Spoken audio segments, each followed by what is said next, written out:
Hi everyone, I'm Catherine, the artist behind Bigelow Fine Arts. Come color along with me on these lemur frogs from Fragile Worlds. I do like these more realistic pages, but they can be daunting and a lot of work to make look realistic. I aim to break it down and work things up one leaf at a time. So grab those greens and let's color this up together. I'm starting with the background today, coming in with chrome oxide green and starting at the bottom of the page. I want to work a gradient of green going from dark to light. This is going to be a very green page. The background is, of course, optional. Feel free to skip it if it isn't your style or it's just too much.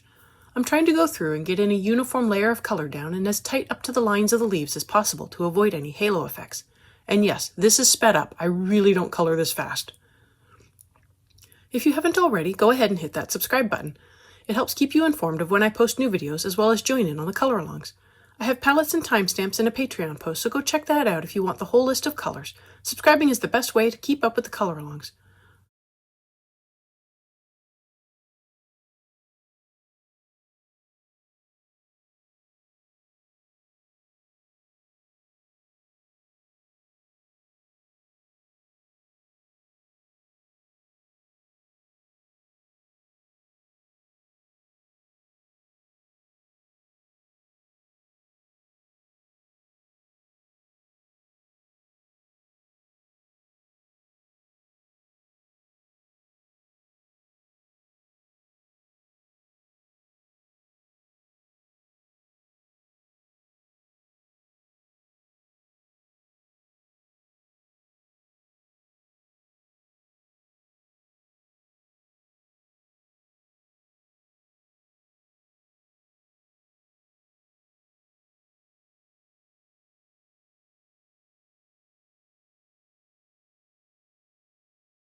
As I bring the color higher up, I begin to lighten the pressure and feather the color out so I can better blend in another color over top and create a mostly seamless join. I do go over some of the bottom areas again to fill in the color a little more.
I come in with black to help darken up the bottom even more. This is just one light layer of black, but it does make a difference. I mostly keep the black to the very bottom, with just a touch moving up some to make sure the color looks like it is bleeding upwards.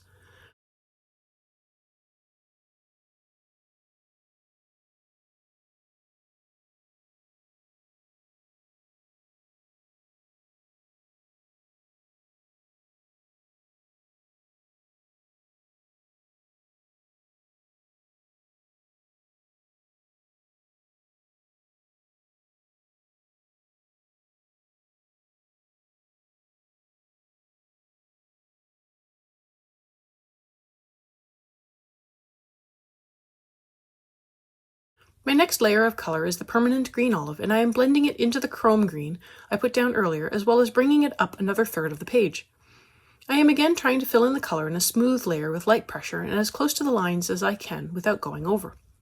The nice thing about a matching background is that if I get a little green of the background onto the green of my leaves, no one will really know, but shh, don't tell. I come back for another layer over everything to make sure I am filling in the paper. I like to have my backgrounds filled in, but it is a lot of work. And the sharpness of my pencils makes a huge difference, but I really hate sharpening it all the time to really fill it in. Feels like such a waste. So I will likely come through later and use solvent to blend the background smooth and fill in the tooth of the paper better.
On to the flowers. I am coming in with ivory and adding in a base layer over the whole flower.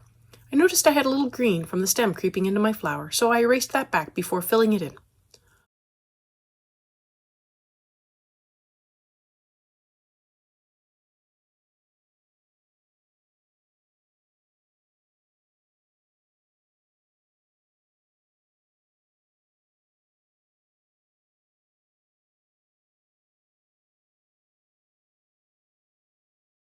On to the sepia, and I am adding in my shadows.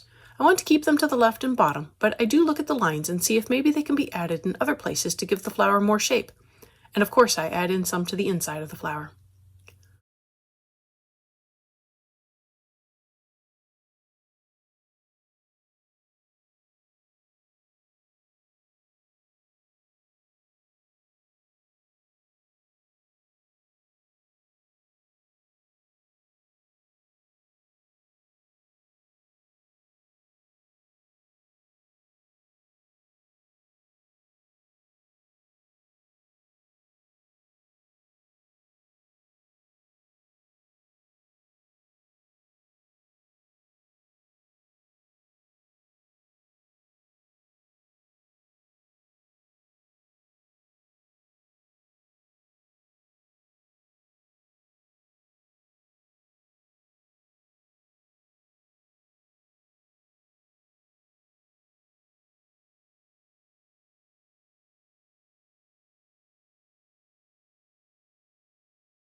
To give the flower more color, I am adding in a layer of cream. I mostly keep the cream to the darker areas of the flower, following the shading and feathering it out into the ivory. The whole flower does end up with a light layer, but the shadows definitely are getting more layers to help blend the sepia into the flower more.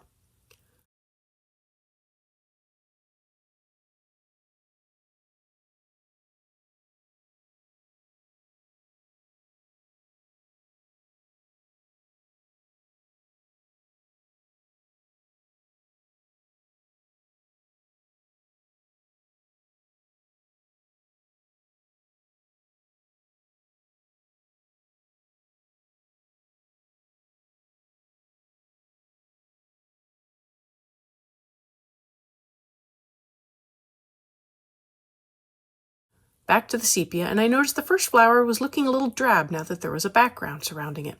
So I came back in to darken up the shadows a little more, help bring the contrast up a little more.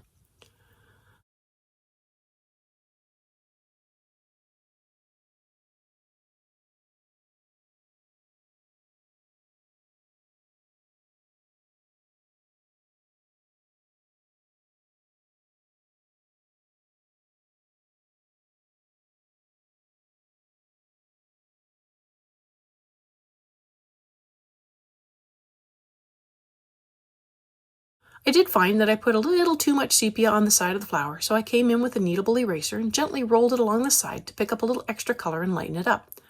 I didn't want to erase it back and start over. I just wanted to lighten it a little. Then I came back in and blended the edges and smoothed the color out a little. If you've made it this far and have enjoyed coloring along with me or just watching this background and flower come together, I'd appreciate it if you'd give me a like and subscribe to stay informed of when I post more videos. It really helps me out. Check out my blog posts on Patreon. I have a short write-up, my palettes, and a list of the chapter breaks, and they're available for everyone. If you have any questions or page requests, please leave them below or reach out to me on social media. I put a list of chapter breaks in the show notes as well as a list of equipment I like to use. If you use any of my affiliate links, it really helps me out without costing you a thing. I post 3 times during the week, and subscribing is the best way to stay in the loop.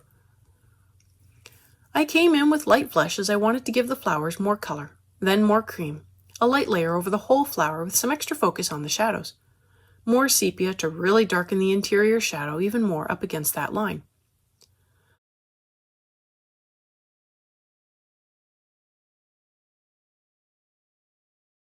Back to the flesh, and I give the other flowers a light layer of flesh over the whole flower with a little more over the shadows. I keep adding in layers over all the flowers to get the color where I feel I need it.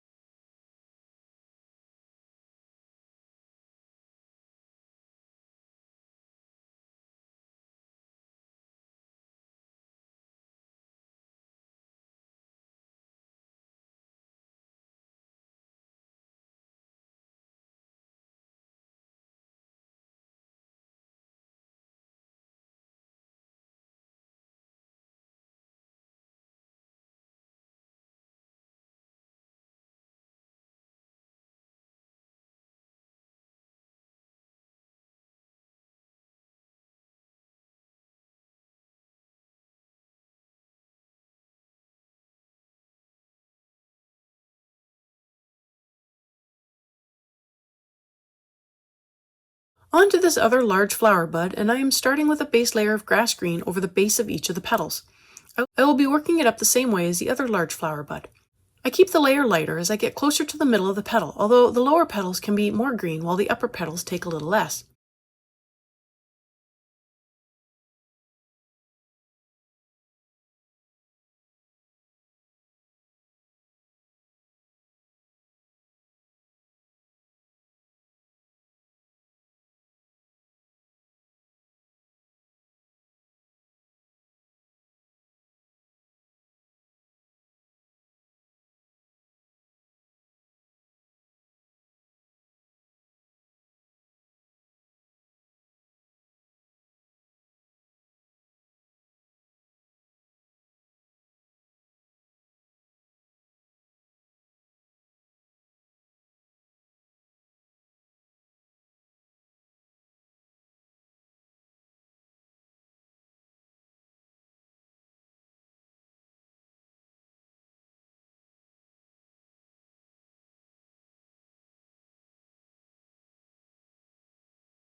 And this time I am filling in the light edges of the petals with the ivory first to avoid accidentally filling it in with color later. Sometimes I'm smart that way. For the color on the tips of the petals, I begin with a base layer of light flesh and fill in the top of the petals, not quite to the green at this point.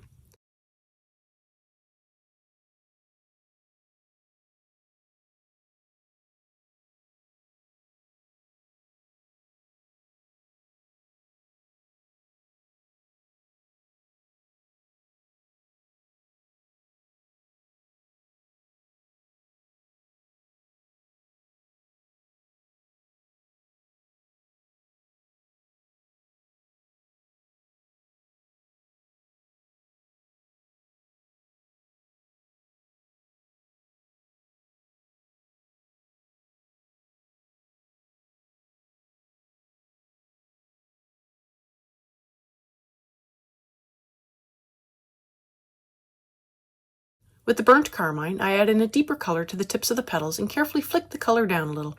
The frog's feet do make this a little difficult.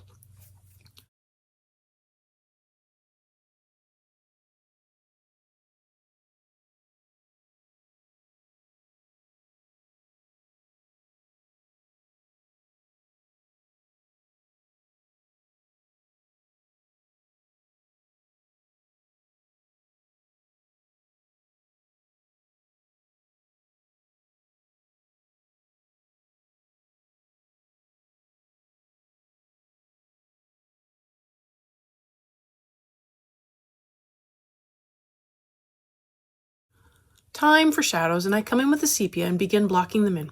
I start with a little between the petals and then move on to the base of the petals. I will also add in some to the left side and lightly feather that to the middle to show the petal curving around. There will also be little shadows around the frog's feet to make it look like it is gripping the flower. This will take a little while to do, not only because the flower bud is so large, but because I want to make sure I am getting the shadows in the right place, so I build them up carefully.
With the burnt carmine, I come back in and draw down the color a little more.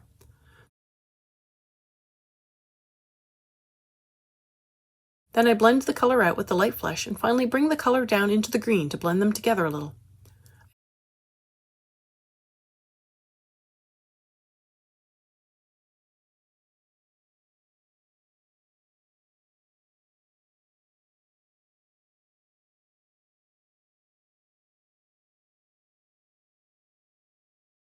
I add in some cream to help with the blend a little more. This keeps the center of the petal lighter and not really pink or green. More of an in-between color, blending them together.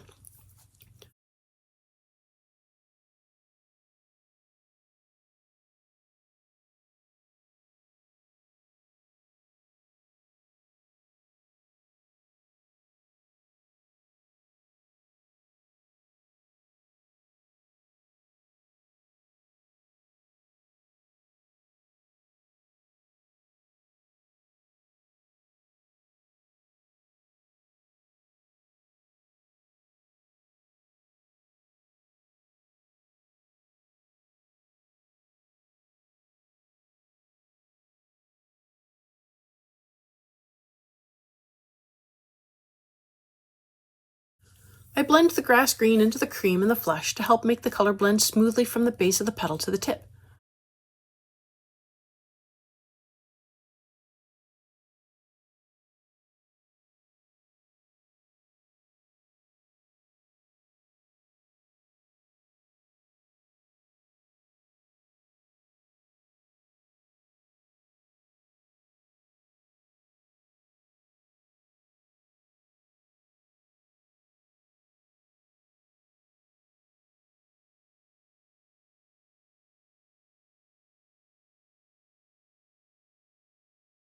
I use the leaf green to add in more shading to the base of the petals, mostly where I already put the sepia.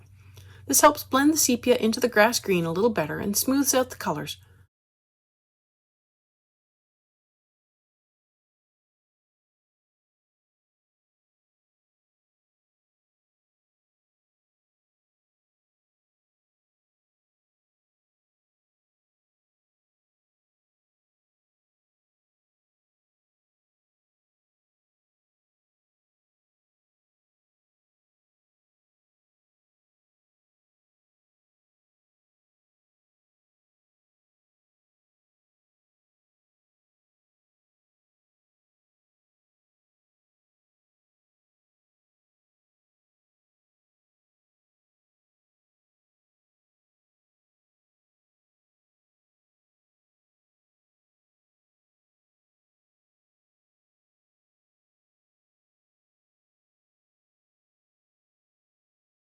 I go back to the other large flower bud and do the same thing since I didn't do that the last time. And that will be it for this page.